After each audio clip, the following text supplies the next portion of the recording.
एलीन्स या कि फिर क्यूम्यूलिन, है ना। कॉन्जुगेटेड डाइन को ही हम कहते हैं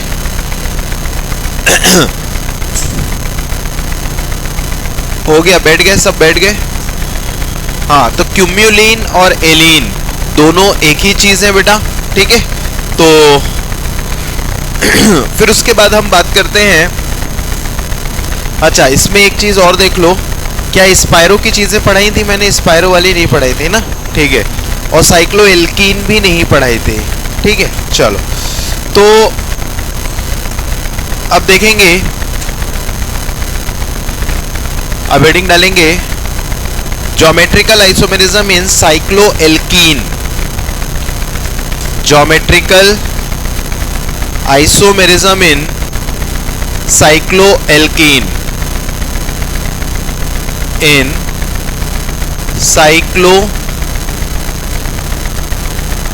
साइक्लोएल्केन में वही थे ना, मतलब आपको डाई सब्स्टिट्यूटेड चाहिए, मतलब 2 सब्स्टिट्यूशन चाहिए, और दोनों सब्स्टिट्यूशन किस पे होने चाहिए? sp3 कार्बन पर होने चाहिए, ठीक है।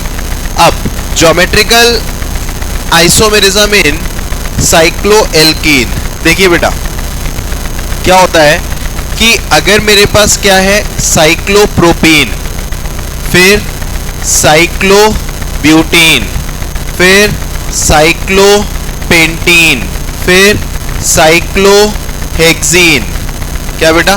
साइक्लोहेक्सीन। फिर उसके बाद अगर मान लीजिए मेरे पास क्या आ गया, साइक्लोहेप्टीन, ठीक है। तो ये लोग क्या है बेटा, ज्योमेट्रिकल आइसोमेरिज्म शो नहीं करते हैं, ठीक है ना। क्यों? क्योंकि इसमें केवल इनका एक ही फॉर्म मिलता है, ठीक है, सिस फॉर्म। क्या मिलता है? Cis form. इनका ट्रांसफॉर्म अवेलेबल नहीं होता। अगर कोई तुमसे पूछे कि भैया अगर मुझे साइक्लोएल्कीन में क्या देखना है, ज्योमेट्रिकल आइसोमेरिज्म देखना है, तो आपके पास मिनिमम कार्बन कितने होने चाहिए बेटा? 8, क्योंकि 7 कार्बन तक ज्योमेट्रिकल आइसोमेरिज्म शो नहीं की जाती। ये लोग ज्योमेट्रिकल आइसोमेरिज्म शो नहीं करते हैं, ठीक है। इसका रीजन आप ये बताएंगे। देखो, ज्योमेट्रिकल आइसोमेरिज्म शो करने का मतलब क्या होता है, अगर इनके पास सिस है तो इसका ट्रांस भी होना चाहिए। सिस है तो इनका ट्रांस भी होना चाहिए, और अगर ट्रांस है तो इनका सिस भी होना चाहिए। तो जब हम 3, 4, 5, 6, 7 कार्बन तक की बात करते हैं, तो इसमें क्या होता है, इनका केवल सिस होता है, ट्रांसफॉर्म अवेलेबल नहीं होता। तो ये ज्योमेट्रिकल आइसोमेरिज्म शो, क्योंकि ज्योमेट्रिकल आइसोमेरिज्म का मतलब आइसोमर होना चाहिए। आइसोमर का मतलब एक सिस है तो दूसरा ट्रांस भी होना चाहिए। इनका केवल क्या मिलता है बेटा? सिस मिलता है, ट्रांस नहीं मिलता है, ठीक है। तो अब आपको क्या करना है बेटा? अब आपको ये देखना है कि अगर ज्योमेट्रिकल आइसोमेरिज्म देखना है तो number of carbon in cycle कितने होने चाहिए? कम से कम 8। कितने होने चाहिए? 8, ठीक है। तो अगर नंबर ऑफ कार्बन, क्या बेटा? नंबर ऑफ कार्बन कितने हैं? 8 to 11 है। कितने बेटा? 8 to 11, ठीक है। तो फिर ये ज्योमेट्रिकल आइसोमेरिज्म शो करेंगे, ये ज्योमेट्रिकल आइसोमेरिज्म शो करेंगे। और इस केस में इनका सिस फॉर्म ट्रांसफॉर्म से ज्यादा स्टेबल होगा, ठीक है।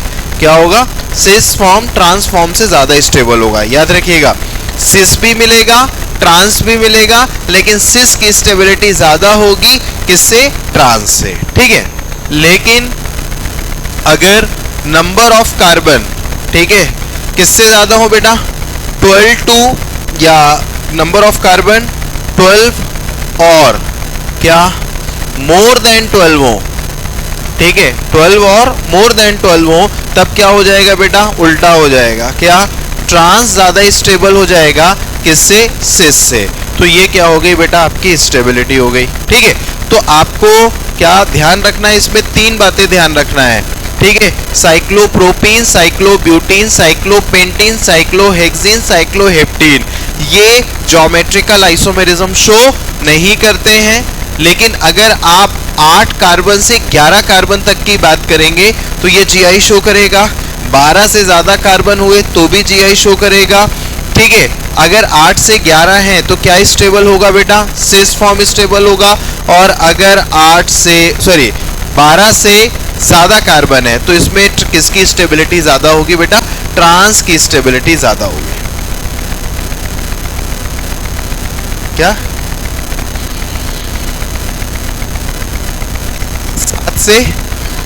7 वाला एकदम इंटरमीडिएट पे आता है, 7 वाला स्ट्रक्चर आपको मिलेगा नहीं, है ना। हाँ 8 से आपको मिलना स्टार्ट हो जाएगा। 7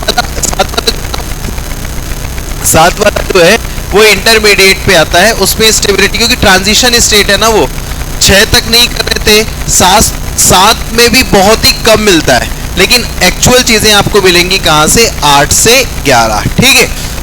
अब जैसे कि मैंने आपको एक स्ट्रक्चर बनाया बेटा, आवाज नहीं, इसके मैं आपको 2 ही एग्जाम्पल बनवाता हूं बेटा। जैसे कि मान लीजिए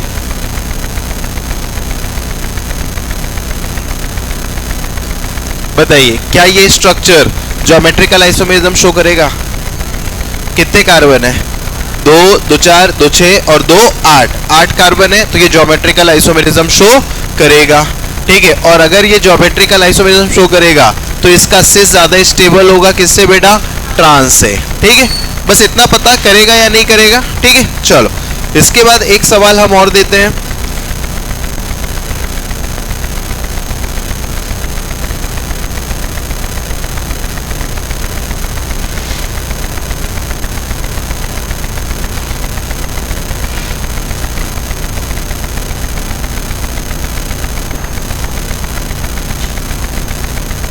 जी अरे ये तो एल्केन है, अभी थोड़ा आगे तो चलने दो, ठीक है। चलो यहाँ पास अगर मान लीजिए ये मैं बना दूं तो ये जीआई शो करेगा कि नहीं करेगा, ठीक है, जीआई शो करेगा, लेकिन क्या होगा, इसका ट्रांस ज्यादा स्टेबल होगा किससे बेटा, सिस से। किससे ज्यादा स्टेबल होगा, सिस से, ठीक है। ये बहुत ही ज्यादा हाई फाई सवाल होते हैं, लेकिन इनमें कंसेप्ट ऐसे ही लोअर लेवल के लगते हैं कि ये, ठीक है। अब एक्चुअल में क्या होता है इसमें कि हमें पहचानना होता है कि सिस क्या कौन है और ट्रांस कौन है, ये अपन बाद में पढ़ेंगे, अभी कोई मतलब नहीं है इसका, ठीक है। बस इतना भी याद रख लो कि साइक्लोएल्कीन में ज्योमेट्रिकल आइसोमेरिज्म शो करने के लिए कुछ कंडीशंस होती हैं, और वो कंडीशंस कैसी होती हैं, 7 तक शो नहीं करते, 8 से लेकर के 11 तक शो करते तो सिस स्टेबल, और 11 से ज्यादा मतलब 12 से लेकर और आगे कार्बन तक जाओगे तो ट्रांस स्टेबल हो जाएगा, ठीक है। अब एक चीज और देखिए, ये तो था बेटा आपका साइक्लोएल्कीन, ठीक है। अब हम बात करते हैं किसकी बेटा, बाईसाइक्लो की। किसकी बात करते हैं, बाईसाइक्लो, ठीक है। बाईसाइक्लो में ज्योमेट्रिकल आइसोमेरिज्म, बाईसाइक्लो में ज्योमेट्रिकल आइसोमेरिज्म कैसे देखेंगे बेटा, बाईसाइक्लो में ज्योमेट्रिकल आइसोमेरिज्म देखने के लिए हमें कुछ बातों का ध्यान रखना पड़ता है। पहला, ठीक है, जो बाईसाइक्लो स्ट्रक्चर होता है, बाईसाइक्लो का जो ब्रिज हेड होना चाहिए वो कैसा होना चाहिए, sp3 होना चाहिए, ठीक है। तब आपको क्या मिलेगा बेटा, ज्योमेट्रिकल आइसोमेरिज्म मिलेगा। अब जैसे कि आपने बोला कि मेरे पास ये बाईसाइक्लो कंपाउंड है, बाईसाइक्लो तो आप जानते हो ना बेटा, ठीक है। एक बाईसाइक्लो बेटा ये है और एक बाईसाइक्लो मैंने ये बना दिया, ठीक है। अब बताइए इसमें क्या होना चाहिए, कौन सा ज्योमेट्रिकल आइसोमेरिज्म शो करेगा, पहला वाला कि दूसरा वाला, पहला वाला। क्यों, क्योंकि इसमें कार्बन कैसा है, sp3, और यहाँ डबल बॉन्डेड कार्बन होने की वजह से ये कैसा हो गया बेटा, sp2। क्या हो गया, sp2। अब एक्चुअल में क्या होता है, इसमें हम कैसे देखते हैं ज्योमेट्रिकल आइसोमेरिज्म, सर अगर ये ज्योमेट्रिकल आइसोमेरिज्म शो कर रहा है तो आप इसका सिस भी बताइए और ट्रांस भी बताइए, है ना। तो इसमें सिस और ट्रांस कैसे देखना है पता है, ऐसे देखना है ये कैसा है बेटा आपका बाईसाइक्लो sp3 है, ठीक है। तो अगर मान लीजिए यहाँ हाइड्रोजन होगा तो इसको मैंने क्या बोला था, एबव द प्लेन, क्या बोला था, एबव द प्लेन। और इसको मान लो नहीं, ये बिलो द प्लेन था, और ये भी क्या है मान लो बिलो द प्लेन। अगर दोनों हाइड्रोजन बिलो द प्लेन है तो आप इसे क्या बोल देंगे बेटा, सिस, ठीक है। लेकिन अगर मान लीजिए एक हाइड्रोजन क्या है बेटा, बिलो द प्लेन है, ठीक है, और एक हाइड्रोजन कैसा हो गया, ये वाला हाइड्रोजन कैसा हो गया, एबव द प्लेन हो गया। तो हम क्या बोलेंगे, ये क्या हो गया आपका ट्रांस। तो ये हो गया आपका बच्चों सिस और ये हो गया आपका ट्रांस। ठीक है, तो बाईसाइक्लो में सबसे इंपॉर्टेंट चीज क्या देखना है, बाईसाइक्लो में हमें ये देखना है कि जो ब्रिज हेड है वो sp3 होना चाहिए। ठीक है, और उसमें सिस और ट्रांस आप इस तरीके से देख सकते हैं। ठीक है, तो ये हुआ बाईसाइक्लो। बाईसाइक्लो के बाद हम आते हैं स्पायरो। बाईसाइक्लो के बाद हम देखते हैं क्या, स्पायरो। चलिए स्पायरो कैसे देखोगे भैया, स्पायरो पता है ये क्या है, क्या है स्पायरो। ठीक है, अब बताइए क्या ये वाला स्पायरो ज्योमेट्रिकल आइसोमेरिज्म शो करेगा। अब देखते हैं हम स्पायरो में ये वाला कार्बन देखना है हमें। ठीक है, ये वाला कार्बन देखना है बच्चों, और ये हो जाएगा आपका A, ये हो जाएगा B, ये हो जाएगा C और ये हो जाएगा D। ठीक है, और आपको पता है A B के बराबर नहीं होना चाहिए और C D के बराबर नहीं होना चाहिए, लेकिन यहाँ A और B कैसे दिख रहे हैं, एक जैसे, C और D भी कैसे दिख रहे हैं, एक जैसे। तो बच्चों ये बताओ क्या ये ज्योमेट्रिकल आइसोमेरिज्म शो करेगा, नहीं करेगा। ठीक है, अब इसका एक और एग्जांपल हम लेते हैं, फिर हम देखेंगे कि ये ज्योमेट्रिकल आइसोमेरिज्म शो कर रहा है या नहीं कर रहा है। तो हमने इस तरीके का स्ट्रक्चर ले लिया। अब बच्चों जल्दी से बताओ क्या ये कंपाउंड शो करेगा, बिल्कुल। क्यों, क्योंकि ये हो गया A, ये हो गया B, ये हो गया C, ये हो गया D। ठीक है, तो ये ज्योमेट्रिकल आइसोमेरिज्म शो करेगा। आई बात समझ में। ठीक है, चलो एक सवाल हम और करते हैं बेटा। अगर मान लीजिए आपने कुछ इस प्रकार का स्पायरो कंपाउंड लिया, ठीक है, बताइए क्या ये ज्योमेट्रिकल आइसोमेरिज्म शो करेगा, बिल्कुल करेगा, क्योंकि A B के बराबर नहीं है और C D के बराबर नहीं है, तो ये आपका ज्योमेट्रिकल आइसोमेरिज्म शो करेगा। Clear, clear. ठीक है, तो स्पायरो में हम इस तरीके से ज्योमेट्रिकल आइसोमेरिज्म देखेंगे। ठीक है, अब एक स्पायरो और आता है, कैसा, जैसे कि मान लीजिए एक स्पायरो हमने ऐसा लिया, एक स्पायरो हमने ऐसा लिया, एक स्पायरो हमने ऐसा लिया। ठीक है, और यहाँ पास हमने क्या लगा दिया, A B, और इधर क्या लगा दिया बेटा, C और D। ठीक है, ये मल्टी स्पायरो सिस्टम हो गया है ना। इसमें हमें क्या करना है बेटा, इसमें ये क्या हो गया प्लानर, ये हो गया परपेंडिकुलर, ये हो गया प्लानर, ये हो गया परपेंडिकुलर, और ये क्या हो गया प्लानर। तो बच्चा लोग ये बताओ ये करेगा कि नहीं करेगा, करेगा। ठीक है, क्योंकि ये भी प्लानर है और ये भी प्लानर है। बस शर्त क्या है बेटा, A does not is equals to B और C does not is equals to D। अगर ऐसी कंडीशन है तो ये ज्योमेट्रिकल आइसोमेरिज्म शो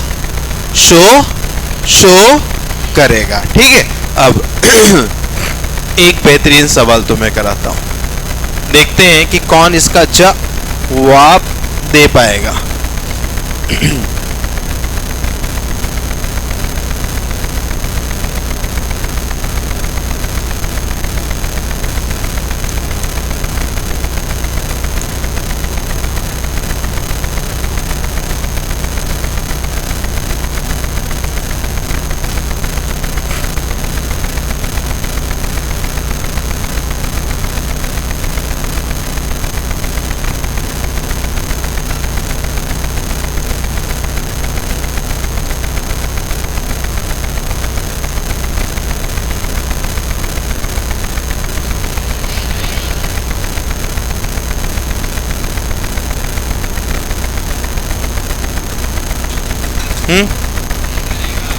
पक्का, कोई शको शुबा, कुछ सोचना चाहते हैं आप, पक्का, क्या आपके आंसर को लॉक कर दिया जाए, पक्का। अभी आपके पास एक लाइफलाइन बाकी है, फिर भी यूज नहीं करना, मतलब नहीं करेगा, है पक्का। ठीक है, आप पूरे 10 करोड़ रुपए हार चुके हैं। ठीक है, मैंने आपसे पूछा था, मैंने आपको मौका दिया था, लेकिन आपने सिरे से मौके को खारिज कर दिया। अब आप उल्टा सवाल मुझसे कर रहे हैं, मतलब आप अमिताभ बच्चन की सीट पे बैठ गए हैं और मुझे सामने बैठा दिए हैं। देखिए एक्चुअल में देखो क्या होता है, हमारे बड़े कहते हैं कि पुरानी बातों को कभी नहीं भूलना चाहिए। भले ही आप नया ज्ञान ज़्यादा ना लें, लेकिन पुराने ज्ञान को रिवाइज करते रहें। ठीक है, आपने सिर्फ ये देखा कि ए बी के बराबर है तो आपने बोल दिया नहीं करेगा। लेकिन मैंने आपको एक स्ट्रक्चर पढ़ाया था कि साइक्लोएल्केन में sp3 कार्बन पर 2 सब्स्टिट्यूशन होना चाहिए। अगर मैं इसे छुपा लूं, छुप जा मुन्ना राजा, छुप जा, देखा? ठीक है ना? अब इसको छुपाओ, सिर्फ इसको देखो, बीच वाले को। क्या ये साइक्लिक रिंग दिख रही है? ये sp3 कार्बन है, इस पर एक सब्स्टिट्यूशन, ये sp3 कार्बन है, इस पर एक सब्स्टिट्यूशन। तो ये स्पायरो वाला कंसेप्ट तो इस पे नहीं लगेगा। लेकिन मैंने बताया था कि साइक्लोएल्केन में 2 sp3 कार्बन पर 2 सब्स्टिट्यूशन होना चाहिए। देखो ये साइक्लोएल्केन भी है, ये भी sp3, ये भी sp3, एक सब्स्टिट्यूशन इसमें, एक सब्स्टिट्यूशन इसमें। ये क्या है? ट्रांस है। अगर ये क्या है बेटा? अबव द प्लेन, ये बिलो द प्लेन। अगर इसको भी अबव द प्लेन कर दूंगा तो ये सिस बन जाएगा। नहीं आया, कंप्यूटर ही गलत है कि सवाल ही गलत है? सवाल गलत नहीं है, सवाल सही है। ठीक है, तो इसमें स्पायरो कंसेप्ट नहीं लगेगा। स्पायरो की वजह से तो आप बोल रहे हो कि नहीं होगा, लेकिन इससे पहले भी तो एक कंसेप्ट बताया था कि साइकिल में 2 sp3 कार्बन पर 2 अलग अलग कार्बन पर 2 सब्स्टिट्यूशन होंगे तो आपको ज्योमेट्रिकल आइसोमेरिज्म शो मिलेगा। तो इसकी वजह से ज्योमेट्रिकल आइसोमेरिज्म शो होगा।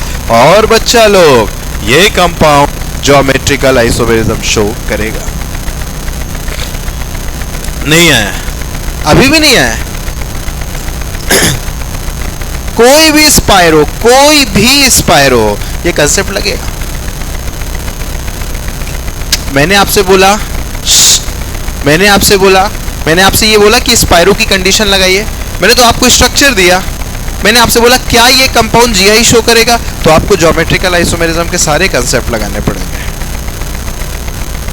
ज्योमेट्रिकल आइसोमेरिज्म के सारे कंसेप्ट लगाने पड़ेंगे। ठीक है, तो ये हुआ हमारा और आपका क्या? मल्टी स्पायरो। ओके, तो देखो साइक्लोएल्केन पढ़ा दिया, बाईसाइक्लो पढ़ा दिया, स्पायरो पढ़ा दिया, मल्टी स्पायरो पढ़ा दिया है। मल्टी फेनाइल ग्रुप का एक बचा हुआ है। आइए, ज्योमेट्रिकल आइसोमेरिज्म इन क्या multi functional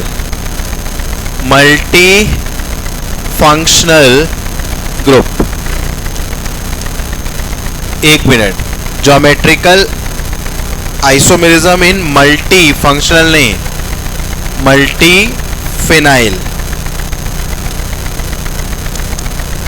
multi phenyl system. देखिए, geometrical isomerism in multi phenyl system. What do you mean by multi phenyl system? देखो एक्चुअल में क्या होता है कि यहाँ पास क्या है आपका, एक बेंजीन ये लिया मैंने, ठीक है, और एक बेंजीन मैंने ये लिया, ठीक है, ऐसे जोड़ दिया मैंने, ये दोनों बेंजीन को जोड़ दिया। यहाँ पास मैंने लगा दिया X, ये X और ये X, ठीक है। यहाँ पास लगा दिया A, B और C और ये क्या D। यहाँ पास भी कंडीशन क्या लगेंगी बेटा? यहाँ भी कंडीशन लगेगी A does not is equals to B और C does not is equals to D, ठीक है। लेकिन एक्चुअल में क्या होता है बेटा, यहाँ अगर X और Y क्या है बेटा, अगर लार्ज ग्रुप हुए, large group like bromine and iodine etcetera, ठीक है ना, एटसेट्रा। एक्चुअल में क्या होता है, फ्लोरीन और क्लोरीन थोड़ा छोटे ग्रुप होते हैं, लेकिन ब्रोमीन आयोडीन कैसे होते हैं, बड़े ग्रुप होते हैं। अगर मान लीजिए बच्चों ब्रोमीन है, आयोडीन है और इनके जैसे बड़े ग्रुप हैं, तो इनके बीच में क्या होगा एक्चुअल में? हाँ, इनके बीच में क्या होगा? रिपल्शन। और रिपल्शन होने की वजह से इसकी प्लेन क्या हो जाएगी? चेंज। और जबकि मैंने बताया था कि अगर ए बी जिस प्लेन में है उसी प्लेन में क्या होना चाहिए? सी डी होना चाहिए। तो अगर ये प्लानर है तो रिपल्शन के बाद ये क्या हो जाएगा? परपेंडिकुलर। ठीक है, तो planar perpendicular, planar perpendicular, planar, ऐसा नहीं लगाएंगे इसमें। जब दो फेनाइल सिस्टम है तो ये क्या होगा? प्लानर, और ये क्या हो जाएगा? परपेंडिकुलर। आई बस समझ में? ठीक है, तो दो फेनाइल सिस्टम आजू बाजू हैं और यहाँ बड़े ग्रुप लगे हुए हैं, तो आप क्या बोलेंगे? ये एक ही प्लेन में नहीं रहेंगे, ये क्या हो जाएंगे बेटा? ऐसे हो जाएंगे। लेकिन अगर मैं यहाँ से ये हटा दूं, एक्स एक्स, और ये हटा दूं, तो फिर ये ज्योमेट्रिकल आइसोमेरिज्म शो करने लगेगा। क्यों? क्योंकि रिपल्शन होगा नहीं, और रिपल्शन होगा नहीं तो ए बी सी डी एक ही प्लेन में रहेंगे। समझ पा रहे हो क्या कह रहा हूं मैं? अरे यार, अगर यहां से x x x x सब कुछ हटा दूं, सिर्फ क्या रहने दूं? ए बी सी डी, तो बताइए क्या ये ज्योमेट्रिकल आइसोमेरिज्म शो करेगा? हाँ, क्योंकि तब तो प्लेन चेंज होगी नहीं, रिपल्शन होगा नहीं। ठीक है, चलो एक सवाल और देखो इसमें। ये एक बेंजीन, ये दूसरी बेंजीन, और बच्चों ये तीसरी बेंजीन। ठीक है, कितनी बेंजीन है? 3। बेटा आवाज नहीं। ये x, ये x, ये x, ये x, x x x x, ये क्या हो गया? C, ये हो गया D, ये हो गया A, ये हो गया B। अब बताओ बच्चों, एग्जाम्पल। हाँ, A does not is equals to B, C does not is equals to D। अब बताओ, अगर बच्चों ये प्लानर हुआ तो रिपल्शन के बाद ये क्या हो जाएगा? परपेंडिकुलर, और ये परपेंडिकुलर हुआ तो ये क्या हो जाएगा? प्लानर। अब देखिए, ये वाली रिंग और ये वाली रिंग सेम प्लेन में है। अगर ये और ये सेम प्लेन में है तो A और B और C और D भी क्या होंगे? सेम प्लेन में। हाँ, बीच वाली रिंग इसको रिपल करेगी तो इसकी प्लेन चेंज हो जाएगी, और बीच वाली रिंग इसको रिपल करेगी तो इसके, तो ये रिंग और ये रिंग सेम प्लेन में नहीं होंगी, लेकिन ये रिंग और पहली वाली रिंग सेम प्लेन में हो जाएगी। और ए बी सी डी हमने पहली और तीसरी रिंग पे जोड़ा है। दो रिंग आए, दो रिंग होगी और बल्कि ग्रुप्स होंगे, तो जीआई शो। अगर दो रिंग हुई और बल्कि ग्रुप नहीं है तो जीआई शो होगा। बल्कि ग्रुप भी है लेकिन रिंग कितनी कर दी मैंने? 3, तो ए बी सी डी एक ही प्लेन में आ जाएंगे और ज्योमेट्रिकल आइसोमेरिज्म शो होगा। नहीं आई बस? पक्का? श्योर? श्योर? अरे श्योर?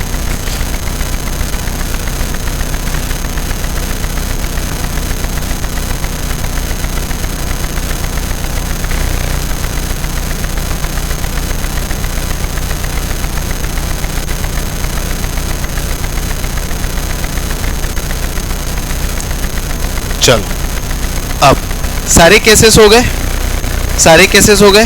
अब नीट के लिए सबसे इंपॉर्टेंट, देखो नीट के लिए जो बच्चा पढ़ रहा है ना, सभी नीट के लिए पढ़ रहे हैं, तो आपको सबसे ज्यादा क्या पढ़ना है? Cis trans, cis trans, cis trans, बस वही पढ़ना है। EZ पढ़ना है, सिन एंटी पढ़ना है, मतलब एक डबल बॉन्ड वाला जो मैंने कराया था ना आपको, बस वही पढ़ना है। ये तो मैंने आपको ज्योमेट्रिकल आइसोमेरिज्म बहुत आगे तक पढ़ा दिया है ना, लेकिन आप सिर्फ ये चाहते हैं कि भैया हमको इतना सब कुछ नहीं पढ़ना है, हमें तो बस सिलेक्शन करा दो, हमारा उतने में ही काम हो जाएगा। तो आप सिस ट्रांस पढ़े, EZ पढ़े, सिन एंटी पढ़े, बाकी सब स्पायरो, बाईसाइक्लो, फेनाइल, मल्टीफेनाइल, ये सब छोड़ सकते हैं आप। ठीक है ना? चलो, तो अब ये, लेकिन ये सबको पढ़ना है, ये सबको पढ़ना है।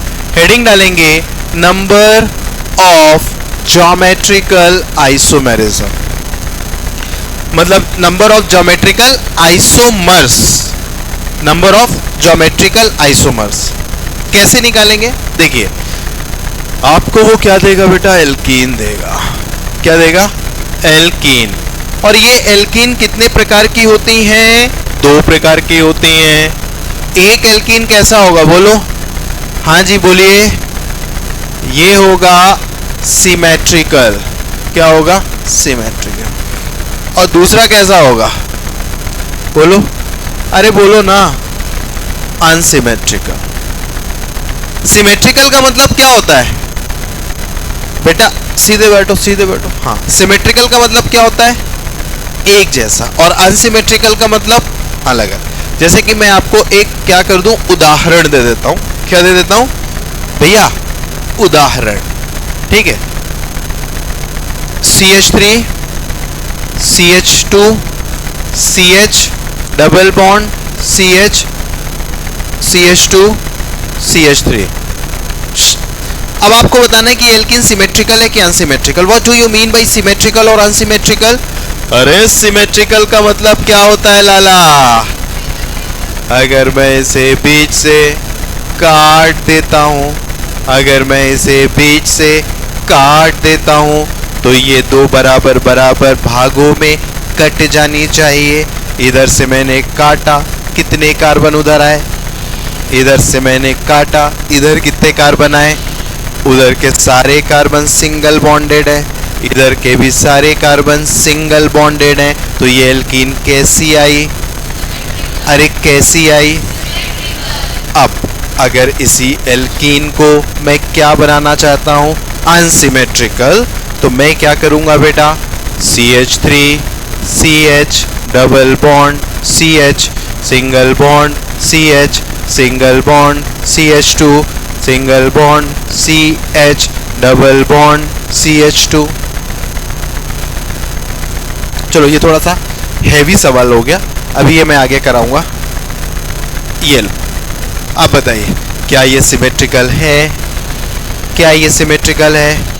ये सिमेट्रिकल नहीं है। ठीक है, अब CH3 CH2 CH double bond CH single bond CH2 CH double bond CH single bond CH3।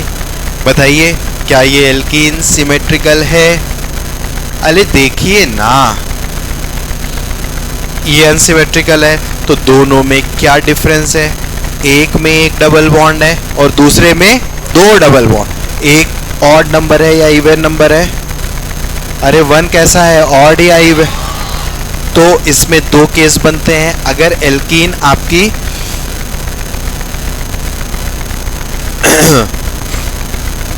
नहीं, ये मैंने शायद उल्टा लिख दिया, एक मिनट करो,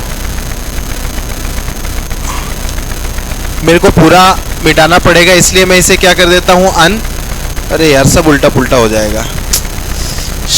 ना ना ना बेटा, सिमेट्रिकल एल्कीन में दो केस होते हैं, ऑड और इवन। अनसिमेट्रिकल एल्कीन में केवल एक केस होता है। इसका मतलब मुझे,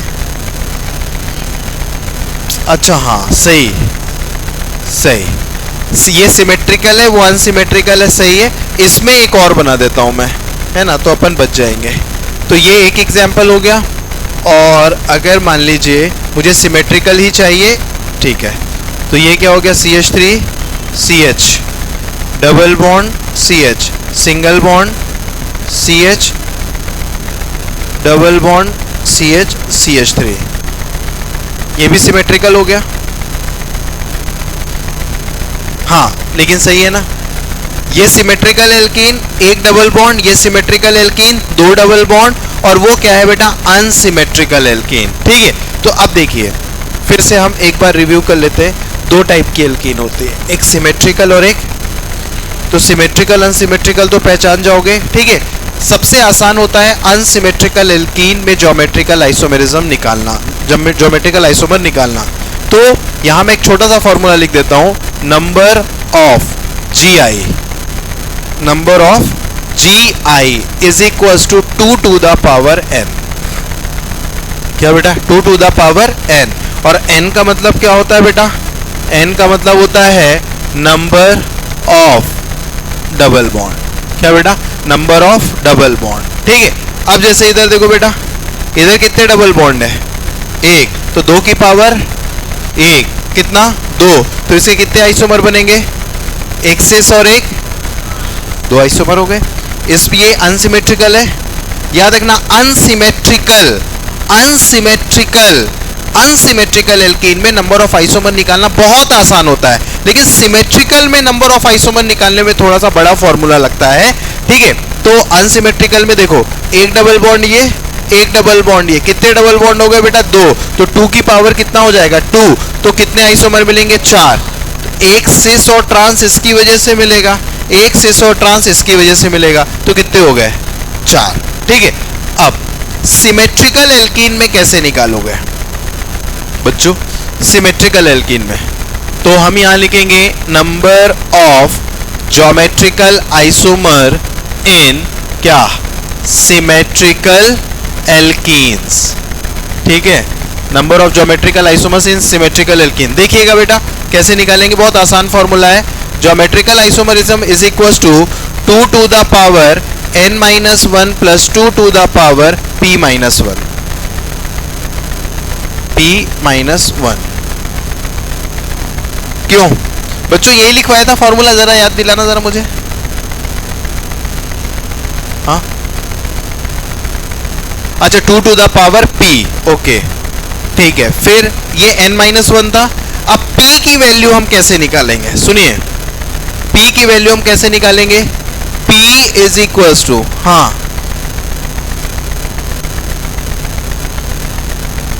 गलत लिखिए आप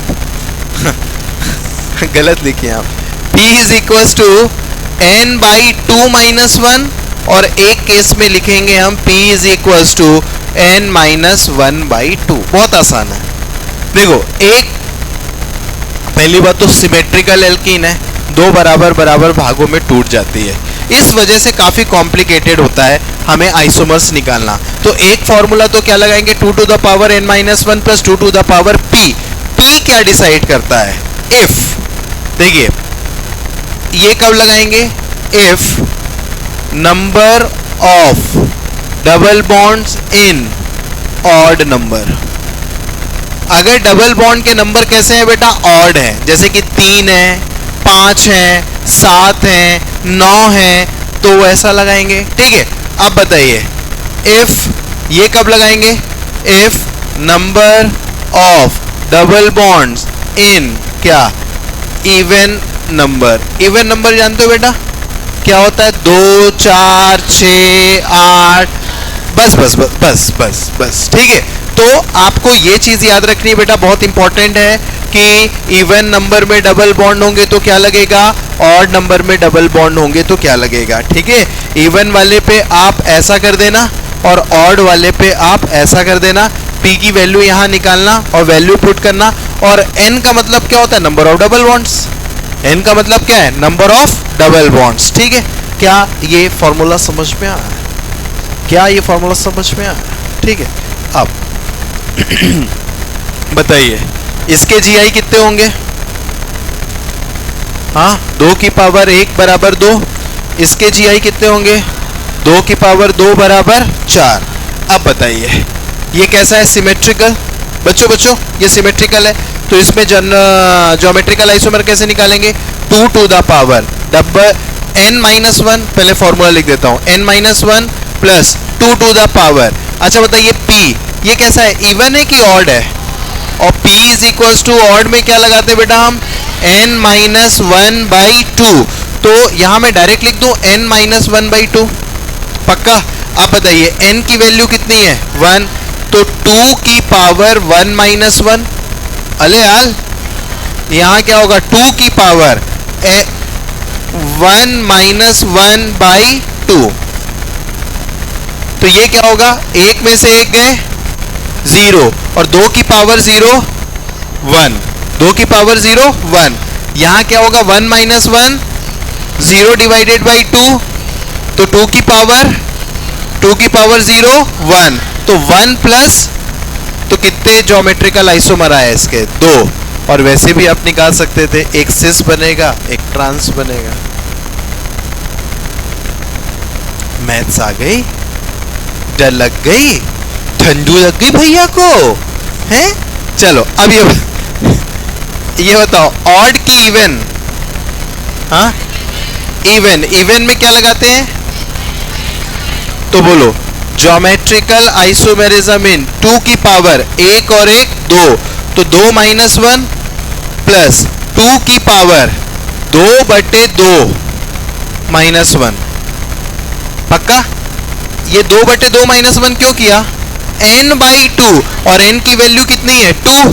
तो ये 2 में 2/2 1 -1 कितनी? 0। तो 2 की पावर कितना हो जाएगा? 0। तो यहां तो आएगा बेटा 1, और यहां क्या आएगा? 2। तो 2 और 1 कितना? 3। तो आंसर कितना हो जाएगा इसका? 2 + 1 = नहीं आया? पक्का? अब यहां ऐसा मत लगा देना, एक सिस ट्रांस इसकी वजह से, एक सिस ट्रांस इसकी वजह से। जब इतना आसान होता लाला तो फिर इतना फॉर्मूला क्यों पढ़ते हो? है ना? कोई ना कोई एक आइसोमर ऐसा है। कायदा तो यही कहता है कि ए बी अलग है, तो इसका भी एक सिस ट्रांस बनना चाहिए, इसका भी एक सिस ट्रांस बनना चाहिए। या तो इसके सिस ट्रांस में से कोई कॉमन हो जाएगा, या तो इसके सिस ट्रांस में से कोई कॉमन हो जाएगा। तो एक कॉमन को हटा दो तो टोटल कितने बचेंगे? 4। सुनो, फिर से सुनो। बेसिकली अगर पूछा जाए तो इसका एक सिस ट्रांस बनेगा, कितने हो गए? 2। इसका एक सिस ट्रांस बनेगा, कितने हो गए? 2। तो टोटल मिलने कितने चाहिए? 4। लेकिन मिल कितने रहे? 3। इसका मतलब दोनों में से कोई ना कोई एक, 4 आइसोमर में से कोई ना कोई 2 आइसोमर ऐसे होंगे जो दोनों में बन रहे होंगे। तो उनको 2 ना कंसीडर करके हमने क्या कंसीडर किया? 1। तब जाकर के साइंटिस्ट ने ये फॉर्मूला बनाया और फिर हमें ये बताया, और फिर मैंने ये आपको बताया, फिर आपको लग गई ठंडू। क्या लग गई? ठंडू। ठीक है? तो फॉर्मूला याद हो गया? नहीं?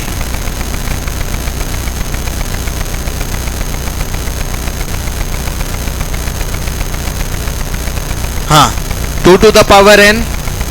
देखो अनसिमेट्रिकल है, टेंशन ही नहीं है। 2 to the power n। Symmetrical में टेंशन है, हमें दोनों तरफ देखना पड़ता है। ठीक है? तो बताओ 2 to the power n - 1 plus 2 to the power p = n/2 - 1 p = n - 1/2। आया? नहीं आया? अच्छा, एक चीज और। जब देखो, अगर मान लीजिए इन फॉर्मूले में दिक्कत हो तो इसको ऐसे भी देख लेना कि ऑड के लिए क्या लगाते हैं, इवन के लिए क्या लगाते हैं। अगर मान लो आपके पास if number of double bond is even number, even का मतलब क्या होता है बेटा? यहां 2 रखोगे, 2/2 1, 1 में से 1 0, 4/2 2, 2 में से 1, मतलब सारी वैल्यूज आपको होल नंबर पे मिल रही हैं। ठीक है? होल नंबर पे मिल रही हैं। अगर मान लीजिए आपने ये वाला फॉर्मूला किस पे लगा दिया? ऑड नंबर पे लगा दिया, है ना? तो 3/2 1.5, 1.5 में से 1 जाएंगे 0.5। आप बताइए 0.5 की पावर कैसे लगाओगे? है ना? अगर मान लो यहां कुछ गड़बड़ी हुई तो उसका हर्जाना आपको यहां भुगतना पड़ेगा। अब जैसे कि ये कैसा है? Odd number. ऑड क्या होता है बेटा? 3 में से पहले ही 1 माइनस कर दो, कितना हो जाएगा? 2। तो 2 आराम से 2 से डिवाइड हो जाएगा। 5 है, 5 में से 1 माइनस कर दो, कितना? 4। मतलब डिवीजन के बाद आपको होल नंबर मिलना चाहिए। गोल नंबर कि होल नंबर? अगर ये भूल गए तो आपको मिलेंगे गोल नंबर, और याद रहा तो फिर आपको पूरे मिलेंगे होल नंबर। आया? नहीं आया? कितनी स्लाइड्स लिख लें आप? नहीं लिखे? तो यहां खत्म होती है हमारी और आपकी GI। कितनी इज्जत से बोलते हैं? GI।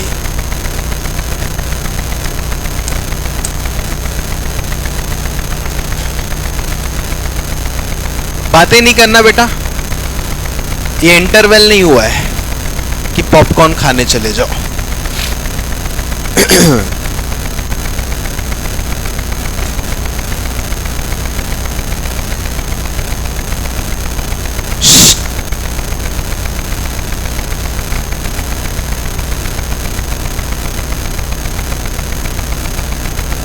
बेटा बातें नहीं।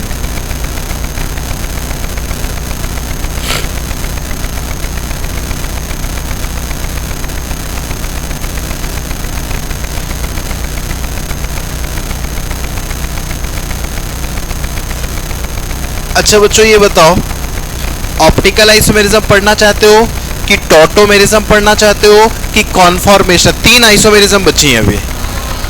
हाँ, चलो टॉटो वाले कितने हैं? ठीक है। ऑप्टिकल वाले कितने हैं? ठीक है। कॉन्फॉर्मेशनल वाले कितने हैं?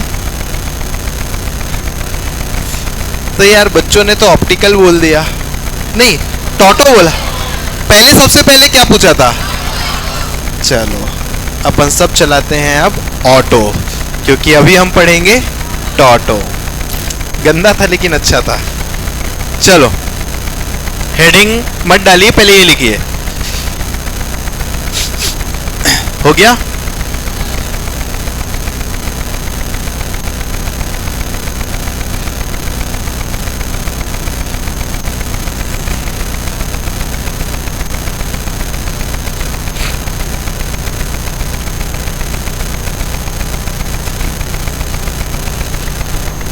बेटा फटाफट बनाइए, फटाफट, टाइम नहीं अपने पास। नहीं बेटा जल्दी बनाओ। No no no, I am so sorry. जल्दी बनाओ, नहीं तो ये स्लाइड भी चेंज हो जाएगी। जल्दी। अरे मुझे आंख दिखा रही, जल्दी।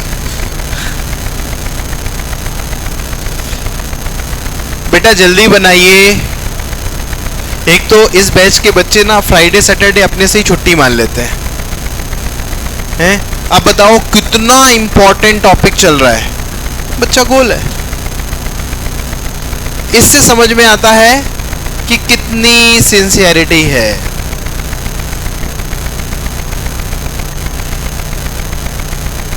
और जील वाले बैच में देखो बच्चा एब्सेंट ही नहीं होता। एब्सेंट होगा तो 4 बार पहले फोन कर देगा, sir please please please please video record करवा दीजिएगा। किसी गलती की वजह से वीडियो रिकॉर्डिंग बंद नहीं होनी चाहिए। This is called sincerity.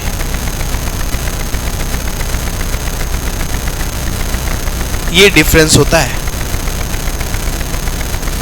Done? तुम आगे बैठते हो,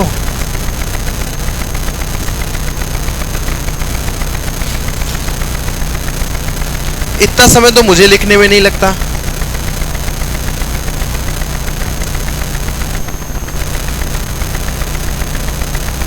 देखो जब आप ऐसे सवाल सॉल्व करेंगे तो फिर इसके और अच्छे लेवल के, वैसे भी ये लेवल नीट के हिसाब से बहुत ज्यादा है ना, बहुत ज्यादा है। नीट आप PYQs खोल के देखेंगे तो आपको समझ में आ जाएगा कि आइसोमेरिज्म में कैसे सवाल दिए जाते हैं। जी हाँ, नीट एक बहुत आसान एग्जाम है। अगर बच्चा ईमानदारी के साथ पढ़े ना तो 2 साल काफी होते हैं प्रिपरेशन के लिए, 11वीं और 12वीं। 11वीं तो दोस्ती यारी में निकाल देता है बच्चा, है ना, और 12वीं में जब तक आंखें खुलती हैं तब तक 11वीं का बेस पूरा निकल चुका होता है। फिर 12वीं में पहुंच के वो 11वीं का बेस सीखता है उसको, क्योंकि 12वीं में पता चलता है कि नहीं यार इरशाद सर ने 2025 में बिल्कुल सही कहा था कि पढ़ लो। मैं कहता 2025 में हूं लेकिन बच्चों को समझ में आता 2026 में। फिर वो 2025 की तैयारी 2026 में करते हैं, 2026 की तैयारी 2027 में करते हैं, और जो एग्जाम उन्हें क्वालिफाई करना था 2025 में वो निकालते हैं 2028 में। तो बेटा इतना आसान नहीं है। 11th में रह के 11th का पढ़ोगे, अभी तुम्हारा दिमाग ऐसा है खाली, तुम्हारे दिमाग में जो भी डाला जाएगा ना वो सब ऑक्यूपाई करते जाओगे। ठीक है, चेंज। बच्चे का दिमाग एक बार भर गया फिर आप कोई भी चीज डालोगे ना वो वापस ही आ जाएगी। इसीलिए 12वीं के साथ सिलेक्शन हो जाए बहुत अच्छा लगता है, यंग रहते हो आप। 12वीं के बाद सिलेक्शन होता है झुर्रियां पड़ जाती हैं चेहरे पे। हाँ, ड्रॉपर बैच में बच्चों को देखता हूँ ना मैं, अच्छे अच्छे इंटेलिजेंट बच्चे हैं, लेकिन ड्रॉप ले रहे हैं तो उनके चेहरे पे एक अलग ही दिखता है कि भैया रिपीटर्स हैं। इसलिए मैं हमेशा यही दुआ करता हूँ कि बच्चा 12th के साथ ही निकल जाए। क्योंकि 12th में जुनून होता है, खून गर्म होता है ना, भाई निकालना है निकालना है निकालना है। क्योंकि ड्रॉपर में ना एक टेंशन रहती है, क्या नहीं हुआ तो एक साल मतलब 365 दिन, आपका करियर 1 साल पीछे हो जाता है। 2 ड्रॉप हुए 2 साल पीछे। और एमबीबीएस होता है कितने साल का? 4 साल का कोर्स होता है, 1 साल इंटर्नशिप होती है। मतलब आपके साथ वाला बच्चा आधा एमबीबीएस पढ़ चुका होगा अगर आपने 2 ड्रॉप लिए तो। और बच्चे बोलते 2 ड्रॉप तो नॉर्मल बात है। ऐसा नहीं है बेटा, कोई नॉर्मल बात नहीं है। अगर ऊपर वाले ने तुम्हें मौका दिया है पढ़ने का तो पढ़ो, पीछे बैठ के सहेली से बात मत करो। ऊपर वाले ने मौका दिया है। ये दोस्त और सहेलियां ही सिलेक्शन से रोकती हैं। आपका दुश्मन कोई और नहीं, आपका दोस्त ही है, आपकी सहेली ही है, जो जाने ही नहीं देना चाहती। वो ऐसे बगल में बैठ के देखते रहेगी क्या पढ़ रही क्या पढ़ रही है। जब देखेगी पड़ोसन बहुत अच्छे से पढ़ रही है उसको डिस्टर्ब करेगी और फोन कर करके पूछेगी तूने क्या पढ़ ली? मैंने तो कुछ भी नहीं पढ़ा, जबकि खुद 18 घंटे पढ़ रही है। और अपनी सहेली को बोले मैं तो पढ़ा ही नहीं, और टेस्ट में देखो मार्क्स उसके ऊपर। लेकिन अफसोस दोस्त को समझ में ही नहीं आता। दोस्त को लगता है कि इरशाद सर दुश्मन है, असली में दुश्मन तो तुम्हारा दोस्त ही है। इरशाद सर तो तुम्हारी अच्छाई के लिए बोल रहे हैं।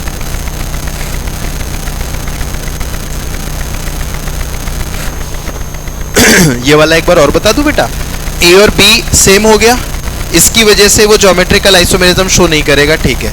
लेकिन ये जो बीच वाली रिंग है ना, मैंने आपको बताया था अगर किसी साइक्लिक रिंग में sp3 कार्बन पर 2 सब्स्टिट्यूशन होते हैं तो वो ज्योमेट्रिकल आइसोमेरिज्म शो करता है। तो देखो ये एक साइक्लिक रिंग है, sp3 कार्बन पर 2 सब्स्टिट्यूशन है, तो इसकी वजह से ये GI शो करेगा।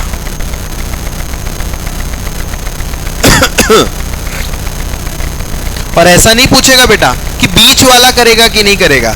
अगर ये करेगा तो पूरा कंपाउंड ही करेगा ना। डन। अच्छा तो तुम बताए नहीं क्या पढ़ना है? टोटो पढ़ना है, ठीक है।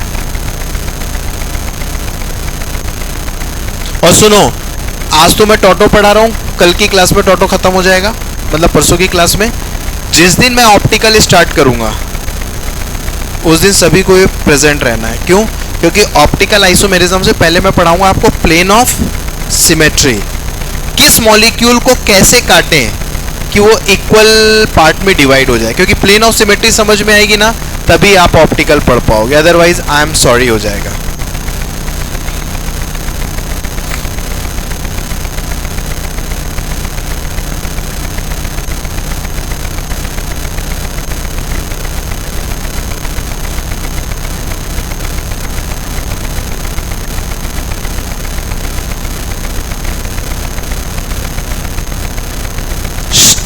सामने बैठ के ये अपराध बिल्कुल नहीं, बातें नहीं।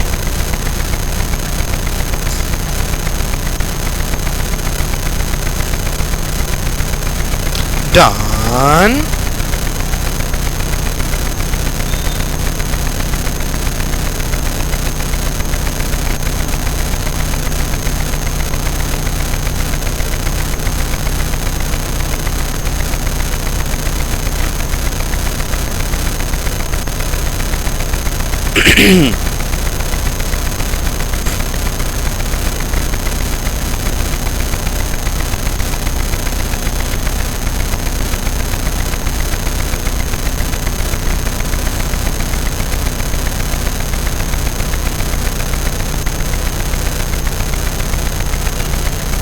हाँ बेटा,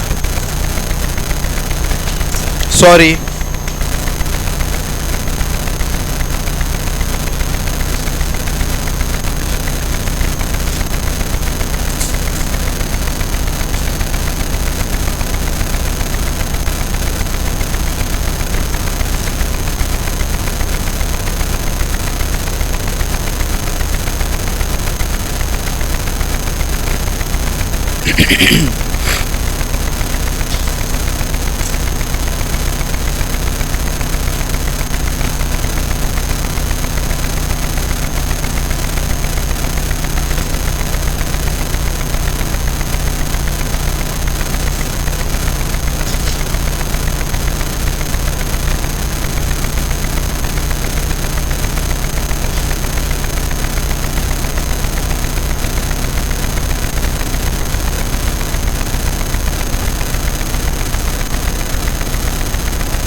हो गया।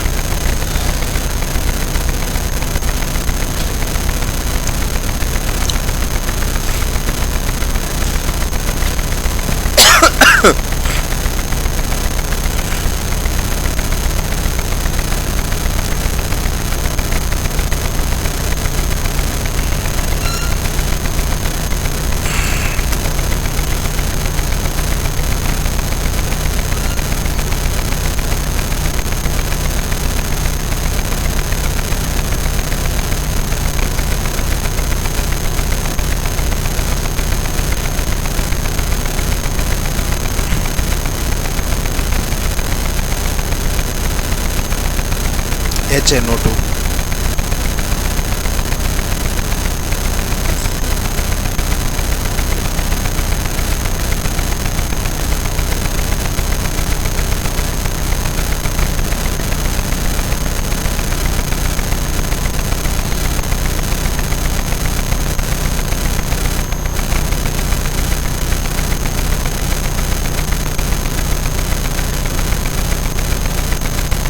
नहीं है, आया डन।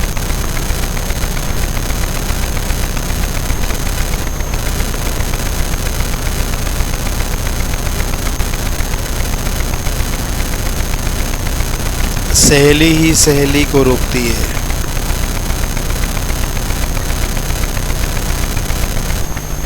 क्या तुम लोग फेविकोल से जुड़े हुए हो क्या? तुम नहीं उनको नहीं, मैं 3 लोगों को बोल रहा हूँ। ये 3 जोड़े बैठे हैं कि ये, उसके बाद एक वो और एक सबसे पीछे। हाँ, ये जो पीछे मुड़ के देख रहे हैं ना, उनको भी मैं कह रहा हूँ।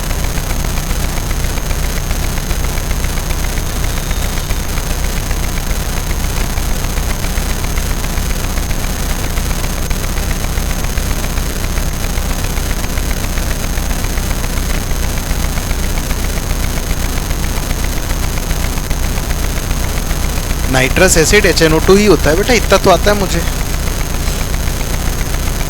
नाइट्रस ऑक्साइड N2O,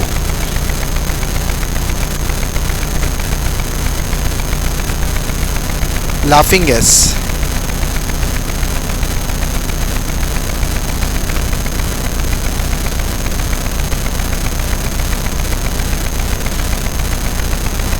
चलो डन।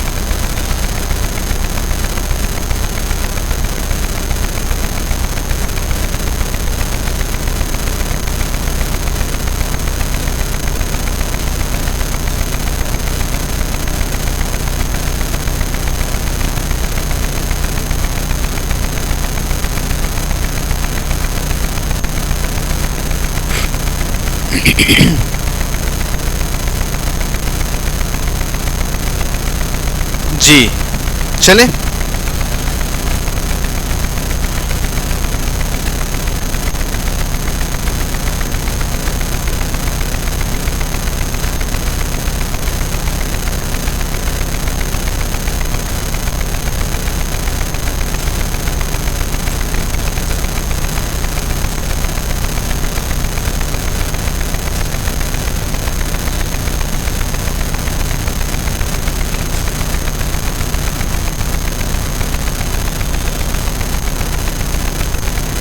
हो गया।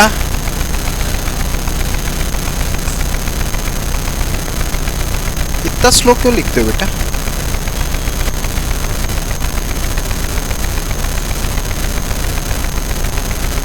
इसके बाद किसी क्लास है? बायो की बॉटनी।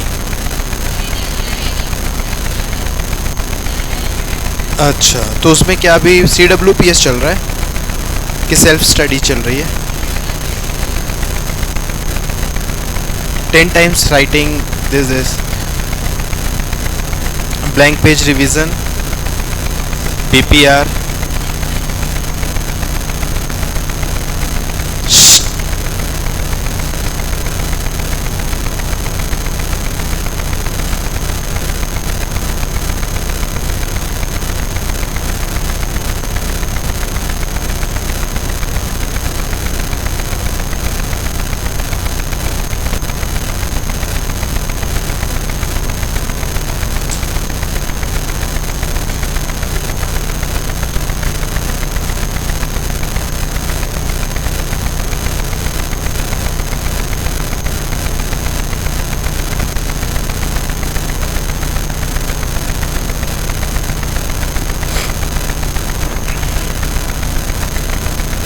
बातें नहीं।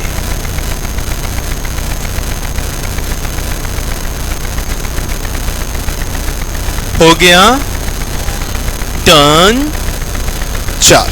हेडिंग डालने टॉटो, टॉटो मैरिज, और वेरी वेरी इंपॉर्टेंट है बेटा ये।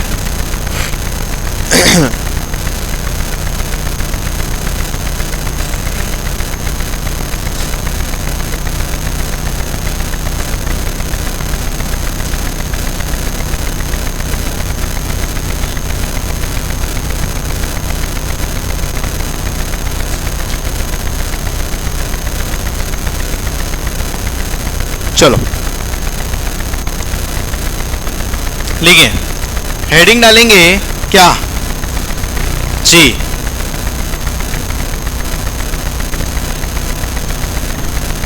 टॉटो, बेटा बातें नहीं करिए, tautomerism, keto enol isomerism, डेस्मोट्रोपिज्म,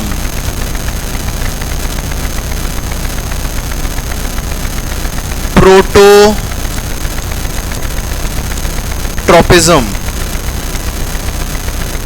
कीटोइनॉल isomerism, desmotropism, tautomerism, prototropism and crypto, currency नहीं बेटा, क्रिप्टोट्रोपिज्म।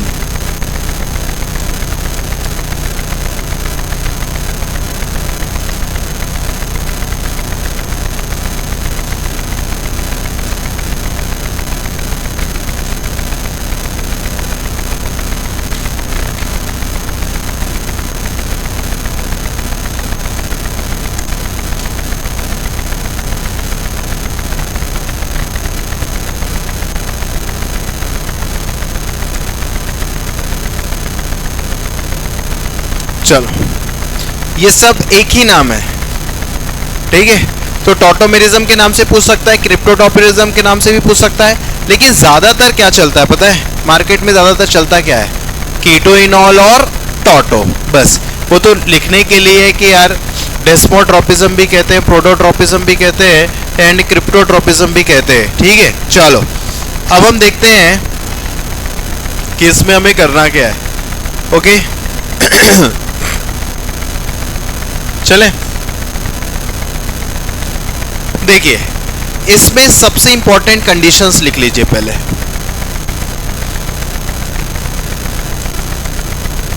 क्या कंडीशंस, दो कंडीशंस होनी चाहिए। पहला, इसमें इलेक्ट्रॉन विथड्रॉइंग ग्रुप होना चाहिए, इलेक्ट्रॉन विथड्रॉइंग ग्रुप प्रेजेंट होना चाहिए। इलेक्ट्रॉन विथड्रॉइंग ग्रुप जानते हो क्या होता है, इलेक्ट्रॉन को खींचने वाला, ठीक है। और दूसरा सबसे इंपॉर्टेंट, अल्फा हाइड्रोजन प्रेजेंट होना चाहिए। और मैंने अल्फा हाइड्रोजन बताया था आप लोगों को बच्चों, ठीक है। डबल बॉन्डेड कार्बन से जुड़ा हुआ कार्बन अल्फा कार्बन होता है और उससे जुड़े हुए हाइड्रोजन अल्फा हाइड्रोजन होते हैं, ठीक है। और मैंने एक चीज और बताई थी, फंक्शनल ग्रुप से जुड़ा हुआ कार्बन भी अल्फा कार्बन होता है, ठीक है। तो ये कंडीशन हो गई, electron withdrawing group alpha hydrogen present होना चाहिए। अभी मैं समझा रहा हूं कि ये टॉटोमेरिज्म होती क्या है। टॉटोमेरिज्म के टाइप्स देख लो पहले, ठीक है। टॉटोमेरिज्म जो होती है वो तीन तरीके के सिस्टम में देखने को मिलती है। एक होता है डायट सिस्टम, जो बिल्कुल भी इंपॉर्टेंट नहीं है, लेकिन हम एक एग्जाम्पल तो करेंगे, ठीक है। दूसरा ट्रायड सिस्टम, जो बहुत सारा इंपॉर्टेंट है, ठीक है, जिसमें हम बहुत सारे सवाल करेंगे, ट्रायड सिस्टम। फिर तीसरा भी काफी इंपॉर्टेंट है, इसे हम कहते हैं क्या, स्पेस टॉटोमेरिज्म, स्पेस टॉटोमेरिज्म, ठीक है। तो टॉटोमेरिज्म कितने टाइप की, तीन टाइप की, एक स्पेस टॉटोमेरिज्म, एक डायट सिस्टम, ट्रायड सिस्टम और स्पेस टॉटोमेरिज्म। अब हमें क्या करना है, देखना है कि यार ये टॉटोमेरिज्म होती क्या है। पहली बात तो ये देख लो कि कैस्केड ऑटोमेरिज्म होती क्या है, ठीक है। अच्छा, अल्फा हाइड्रोजन प्रेजेंट होने का मतलब क्या होता है? ऐसे हाइड्रोजन जो H प्लस के फॉर्म पे निकल सके, ऐसे हाइड्रोजन जो H प्लस के फॉर्म पे निकल सके, ठीक है। एक छोटा सा एग्जांपल मैं आपको बता रहा हूं डायट सिस्टम का, ठीक है ना। एक ही एग्जांपल पढ़ेंगे जो हमें अपनी एनर्जी खर्च करनी है समझने और समझाने में, वो ट्रायड और स्पेस्ड ऑटोमेरिज्म में खर्च करनी है, ठीक है। चलो, तो देखिए भैया, सबसे पहले हम कौन सा सिस्टम पढ़ते हैं? Diet system. डायट क्या सिस्टम? अब देखो, इसका एक एग्जांपल ले लो, HNO2, इसे क्या कहते हैं? नाइट्रस एसिड, ठीक है। N2O को क्या कहते हैं? नाइट्रस ऑक्साइड, ठीक है। ये नाइट्रस एसिड है। सबसे पहली बात तो मैं इसका क्या बनाऊंगा? स्ट्रक्चर बनाऊंगा बेटा, HON double bond O, HON double bond O। याद करो बच्चों, मैंने आप लोगों को बताया था, फोन कर लो बारात ही बताया था। फोन मतलब फ्लोरीन, ऑक्सीजन, नाइट्रोजन। फ्लोरीन से हाइड्रोजन जुड़ा है तो H प्लस के फॉर्म पे हट जाएगा, ऑक्सीजन से हाइड्रोजन जुड़ा है तो भी H प्लस के फॉर्म पे हटेगा। तो हालांकि ये अल्फा हाइड्रोजन नहीं है, लेकिन किस फॉर्म पे हट सकता है बेटा? ये H प्लस के फॉर्म पे हट सकता है। जिस हाइड्रोजन से, अच्छा एक चीज और देखो, यहाँ पास क्या है बेटा? लोन पेयर है। नाइट्रोजन के पास कितने इलेक्ट्रॉन होते हैं? 1 2 3 4 5, तो 3 इलेक्ट्रॉन ने तो बॉन्डिंग कर ली, एक लोन पेयर बचा था, ठीक है। अब डायट सिस्टम का मतलब क्या है? कि जिससे हाइड्रोजन जुड़ा हुआ है H प्लस वाला, उसे 1 नंबर दे दो, और इसे क्या दे दो बेटा? 2 नंबर, और इसे क्या दो? 3 नंबर, ठीक है। अगर बच्चों हाइड्रोजन पहले एटम से निकल के दूसरे पे चिपक जाता है तो उसे डायट सिस्टम कहते हैं। क्या कहते हैं? डायट। और अगर पहले से निकल के तीसरे पे चिपक जाएगा तो वो क्या हो जाएगा? ट्रायड। और तीसरे के बाद चला जाएगा तो वो स्पेस्ड ऑटोमेरिज्म हो जाएगा। क्या हो जाएगा? स्पेस्ड ऑटोमेरिज्म, ठीक है। अब यहां से H प्लस निकल गया, जस्ट इमेजिन कि ये H प्लस निकलकर यहाँ इंतजार कर रहा है। अब ये प्लस है तो ऑब्वियस सी बात है ये क्या हो जाएगा? माइनस। तो ये यहाँ क्या होगा? O माइनस, और ये क्या होगा? N, और ये क्या होगा? O। अब आपको पता है बेटा हाइड्रोजन के पास कितने इलेक्ट्रॉन होते हैं? 1 इलेक्ट्रॉन, ठीक है। तो हाइड्रोजन प्लस के पास क्या होगा? इलेक्ट्रॉन बराबर 0। अब इसके पास इलेक्ट्रॉन ही नहीं है, इसका जो इलेक्ट्रॉन था वो किसने खींच लिया? ऑक्सीजन ने। तो हाइड्रोजन के पास इलेक्ट्रॉन नहीं है। अब बताइए, क्या इसे जहां से धोखा मिला है, क्या ये वापस वहां जुड़ेगा? ना तो उससे जुड़ेगा, ना ही उसके परिवार के किसी दूसरे लोगों से जुड़ा होगा, क्योंकि ये भी ऑक्सीजन है, ये भी ऑक्सीजन है। एक ऑक्सीजन ने धोखा दिया तो दूसरे ऑक्सीजन के पास नहीं जाएगा, वो किसी ऐसे के पास जाएगा जिसके पास लालच कम हो। लालच का मतलब इलेक्ट्रोनेगेटिविटी। ऑक्सीजन की इलेक्ट्रोनेगेटिविटी और नाइट्रोजन की इलेक्ट्रोनेगेटिविटी में किसकी ज्यादा है? अगर आप एक बार किसी से जुड़ जाओ और वो सामने वाला धोखा दे दे, दोबारा उससे जुड़ोगे? बिल्कुल नहीं, कभी नहीं, हरगिज नहीं। नहीं मतलब फिर आप जुड़ना तो पड़ेगा। जिंदगी इसी का नाम है। अकेले जिंदगी कटती नहीं बेटा, दोस्तों की जरूरत तो पड़ती है, ठीक है। तो हम फिर क्या ओह माय गॉश, लेकिन दोस्ती करने के लिए दोस्ती जिससे की जा रही है वो भी स्टेबल होना चाहिए और हम खुद भी स्टेबल होना चाहिए। तो हमारी स्टेबिलिटी क्या हो जाएगी? अगर अनस्टेबल से तुमने दोस्ती कर ली तो स्टेबिलिटी क्या हो जाएगी? और केमिस्ट्री में खेल ही किसका है? स्टेबिलिटी का। हम सोचिए कितने सारे फैक्टर्स पढ़ते हैं। स्टेबिलिटी रेजोनेंस से बढ़ती है, ये रेजोनेंस ही जिंदगी का सबसे महत्वपूर्ण कारण है। आप जितनी मेहनत करोगे आपकी एनर्जी उतनी रिलीज होगी, और जितनी एनर्जी रिलीज होगी आप उतने स्टेबल होगे। आप जितनी कम मेहनत करेंगे एनर्जी रिलीज और एनर्जी अंदर ही अंदर बढ़ती जाएगी। एनर्जी जितनी बढ़ेगी आपकी स्टेबिलिटी उतनी। तो केमिस्ट्री का रिलेशन डायरेक्ट आपकी लाइफ स्टाइल से है। हाँ, तो हम कहाँ थे? ठीक है, बताइए, यहां से धोखा मिला तो यहाँ के तो रास्ते हमेशा ना तो ये खुद जुड़ेगा ना ही किसी को छोड़ेगा। अब ये ऐसे की तलाश करेगा जिसके अंदर धोखा बेवफाई कम हो। तो ये क्या करेगा, नाइट्रोजन के पास जाएगा, अपने दुखड़े सुनाएगा, हम तो जुड़े थे उनसे, हमें ही लूट लिया, हमारे इलेक्ट्रॉन को यूज किया और हमारा इलेक्ट्रॉन हमसे ले लिया, बोला चल निकल, और हम निकल गए। अब आपके पास आए हैं, अब आप बताइए आप क्या हेल्प कर सकते हैं। तो ये नाइट्रोजन है, इसकी इलेक्ट्रोनेगेटिविटी कम है, ऊपर वाले ने इसका दिल बहुत बड़ा, इसे मालूम है कि ये हाइड्रोजन के साथ जुड़ेगा तो अनस्टेबल हो जाएगा। लेकिन कुछ परोपकारी लोग इस दुनिया में अभी भी हैं जिनकी वजह से ये दुनिया चल रही है। O minus N double bond O, और यहां आप कौन आ गया, हाइड्रोजन। अभी तक नाइट्रोजन 3 बॉन्ड बना रहा था, न्यूट्रल था, अब ये कितने बॉन्ड बनाया, 4। अब इसके ऊपर क्या आ गया, पॉजिटिव, क्या आ गया, पॉजिटिव। बताइए ये नाइट्रोजन ज्यादा स्टेबल है कि वो नाइट्रोजन ज्यादा स्टेबल है, ये। इसका मतलब जब आप किसी की हेल्प करते हो तो हेल्प करने के बाद आप थोड़ा अनस्टेबल हो जाते हो, लेकिन आपके हेल्प करने से किसी की सांसें चलने लगे तो उसकी हेल्प जरूर करना। इसकी तो सांस ही निकाल ली, इलेक्ट्रॉन ही ले लिया, अब तो इसके पास कुछ ही नहीं है, आपने इसकी हेल्प की। भैया आप अनस्टेबल हैं लेकिन कम से कम आपका ऑक्टेट तो कंप्लीट है। आप पनीर रोटी नहीं खा रहे हैं लेकिन कम से कम चटनी रोटी तो खा रहे हैं, जिंदगी तो चल रही है। ठीक है, अभी आप पनीर रोटी खा रहे थे, ठीक है, और फिर जब हाइड्रोजन इससे जुड़ा, दोस्ती हुई, तब बाद में पता चला कि ये नाइट्रोजन भी उससे जुड़ा है जिसने इसे धोखा दिया है। आप सोचो ना, नहीं आया समझ में? मतलब ये डायरेक्ट सिस्टम हमें ये बताता है कि ये दुनिया कितनी, अगर आप किसी से दोस्ती कर रहे हो मतलब सामने वाले की भी किसी ना किसी से दोस्ती होगी। घूम फिर के कहानी कहां आ गई, ठीक है, खैर छोड़ो, दुनियादारी की बात है।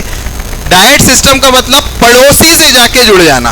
पहले अड़ोसी से जुड़े थे, अब किससे जुड़ जाओ, पड़ोसी से। इसे कहते हैं डायरेक्ट सिस्टम। ट्रायड में क्या होगा, बोलो, पड़ोसी के पड़ोसी से। अब देखो CH3 C double bond O H, बहुत अच्छा एग्जाम्पल, तुम्हारी कसम बहुत अच्छा एग्जाम्पल है। देखो सबसे पहली बात मैंने क्या बोला था, 2 कंडीशन बताई थी, क्या दोनों कंडीशंस को ये फॉलो कर रहा है, बिल्कुल। पहली बात तो क्या, हाँ, ये वाला ग्रुप कैसा है, इलेक्ट्रॉन, बोलो, विथड्रॉइंग ग्रुप। कैसा है इलेक्ट्रॉन विथड्रॉइंग ग्रुप कैसे पहचानते हो, सेंट्रल एटम मल्टीपल बॉन्ड बनाना चाहिए। -m वाला बताया था ना, जितने भी -m वाले होते हैं सारे के सारे इलेक्ट्रॉन विथड्रॉइंग होते हैं। अब ये फंक्शनल ग्रुप है, फंक्शनल ग्रुप से जुड़ा हुआ कार्बन अल्फा कार्बन, और अल्फा कार्बन से जुड़ा हुआ हाइड्रोजन अल्फा हाइड्रोजन। तो यहाँ दोनों कंडीशंस हैं, इलेक्ट्रॉन विथड्रॉइंग ग्रुप भी है, अल्फा हाइड्रोजन भी है। इसका मतलब ये क्या शो करेंगे, टॉटोमेरिज्म शो करेंगे। नीट में तो 90% सवाल ऐसे ही आते हैं कि कौन टॉटोमेरिज्म शो करेगा, कौन नहीं करेगा। अल्फा हाइड्रोजन है तो ये टॉटोमेरिज्म शो करेगा। अब मैं आपको बताता हूं कि ये टॉटोमेरिज्म शो करने के बाद क्या बनाएगा। फिर आपसे पूछूंगा what is the difference between tautomerism and resonance. What is the difference between tautomerism and resonance. क्या बच्चों मैं इस स्ट्रक्चर को कैसे ऐसे बना सकता हूं, देखिए ये क्या है बेटा, ऊपर जाएगा, ये आपको मैंने सिखाया था। यहां क्या आएगा, माइनस, और ये क्या आएगा, प्लस। अब ध्यान दीजिएगा बच्चों, ये और ये जैसे इस पर प्लस आएगा, इलेक्ट्रॉन विथड्रॉइंग ग्रुप क्यों बोला मैंने, क्योंकि इलेक्ट्रॉन ये खींचेगा तो इसके ऊपर प्लस आएगा, और इसके ऊपर प्लस आएगा तो ये इसके इलेक्ट्रॉन को यहां खींच लेगा, और यहां पास क्या आ जाएगा बेटा, प्लस, और ये उड़ता पंजाब की तरह फिर ऑक्सीजन के पास आएगा और इससे जुड़ जाएगा।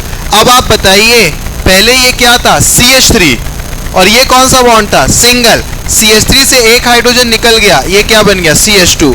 एक बॉन्ड पहले से था, अब ये क्या ऐसे लेट जाएगा, तो पहले से जो बॉन्ड था वो तो सिग्मा था, सिग्मा के साथ जो बनेगा वो क्या होगा, पाई, और ये देखो ये डबल था, क्या हो गया सिंगल, O माइनस से आके कौन चिपक गया H, और ये रहा H। ठीक है, तो डबल बॉन्ड की वजह से इसे कहेंगे इन, और OH की वजह से इसे क्या कहेंगे ऑल, तो ये क्या हो गया इनॉल। क्या है ये इनॉल। और ये कौन सा फॉर्म होता है, कीटोन नहीं है, लेकिन इसे हम कौन सा फॉर्म कहते हैं, कीटो फॉर्म। और कीटो फॉर्म का इनॉल फॉर्म में कन्वर्ट होना, this is called keto enol isomerism.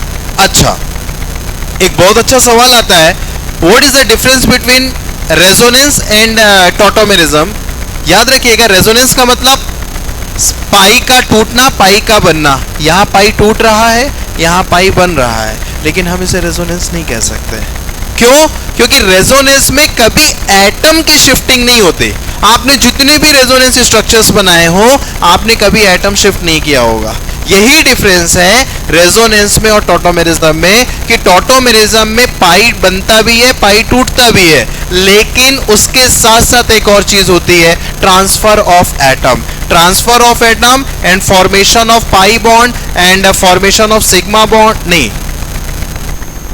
Breaking of sigma bond. Sigma bond टूट रहा है, पाई बॉन्ड टूट रहा है, पाई बॉन्ड बन रहा है। क्या क्या हो रहा है बोलो, सिग्मा का टूटना, पाई का टूटना, पाई का बनना, ये क्या कहलाएगा, टॉटोमेरिज्म। हाइपर कॉन्जुगेशन में भी ऐसा होता था। हाइपर कॉन्जुगेशन में भी सिग्मा टूटता था, पाई बनता था। यहां पाई टूटेगा, सिग्मा टूटेगा, फिर पाई बनेगा, और साथ में प्रोटॉन एक एटम से दूसरे एटम में चला जाएगा।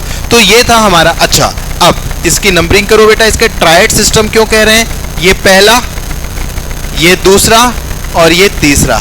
अगर H प्लस पहले एटम से दूसरे एटम में जा रहा था तो उसे हम डायड कह रहे थे, पहले से तीसरे में जाएगा तो हम उसे क्या कहेंगे, ट्रायड। ये कौन सा फॉर्म है, कीटो फॉर्म, वो कौन सा फॉर्म है, इनॉल फॉर्म। वैसे अभी जितनी बात टॉटोमेरिज्म में करनी है हमने उसकी अभी सिर्फ 5% बात की है, 95% अभी इसके तो सवाल करना है। अभी पहले छापो।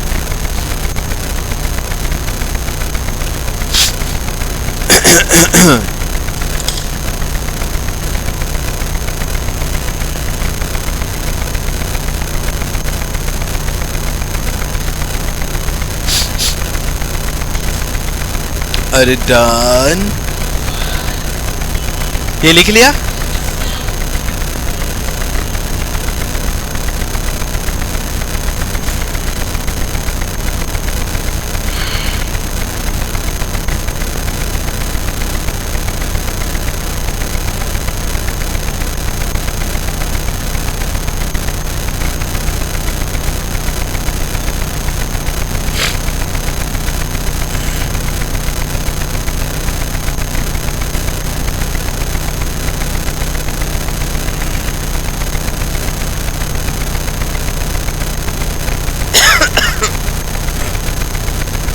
आवाज नहीं।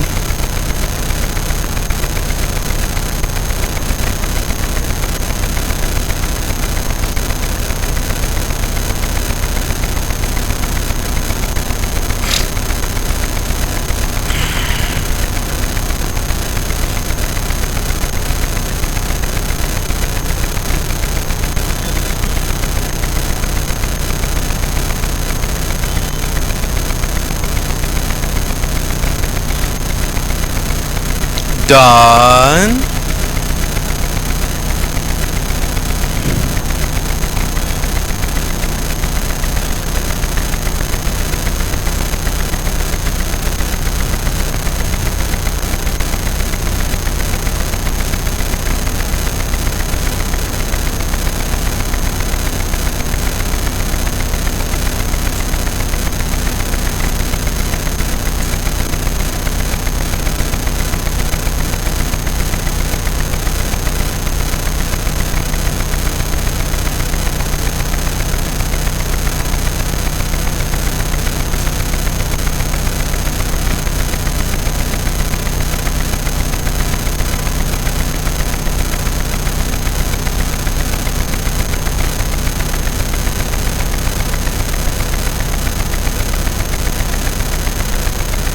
टीचर से अगर झूठ बोलोगे भविष्य खतरे में रहेगा।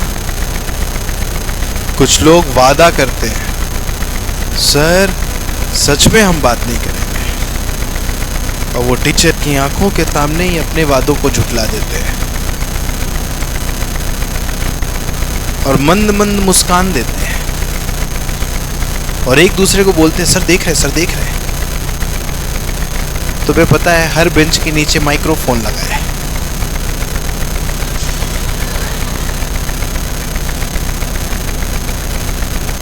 इतने दिनों से साथ में हूं, है ना, तो दिल से दिल का रिश्ता तो होता है बेटा।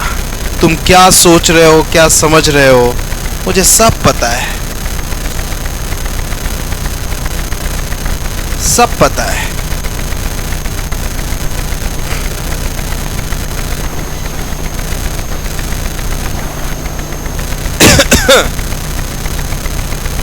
चेंज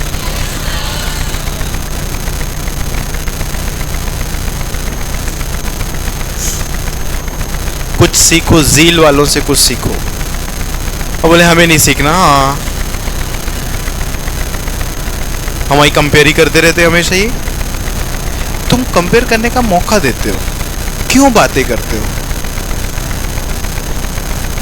क्या बातें किए बिना तुम्हारा डाइजेशन सही नहीं रहता?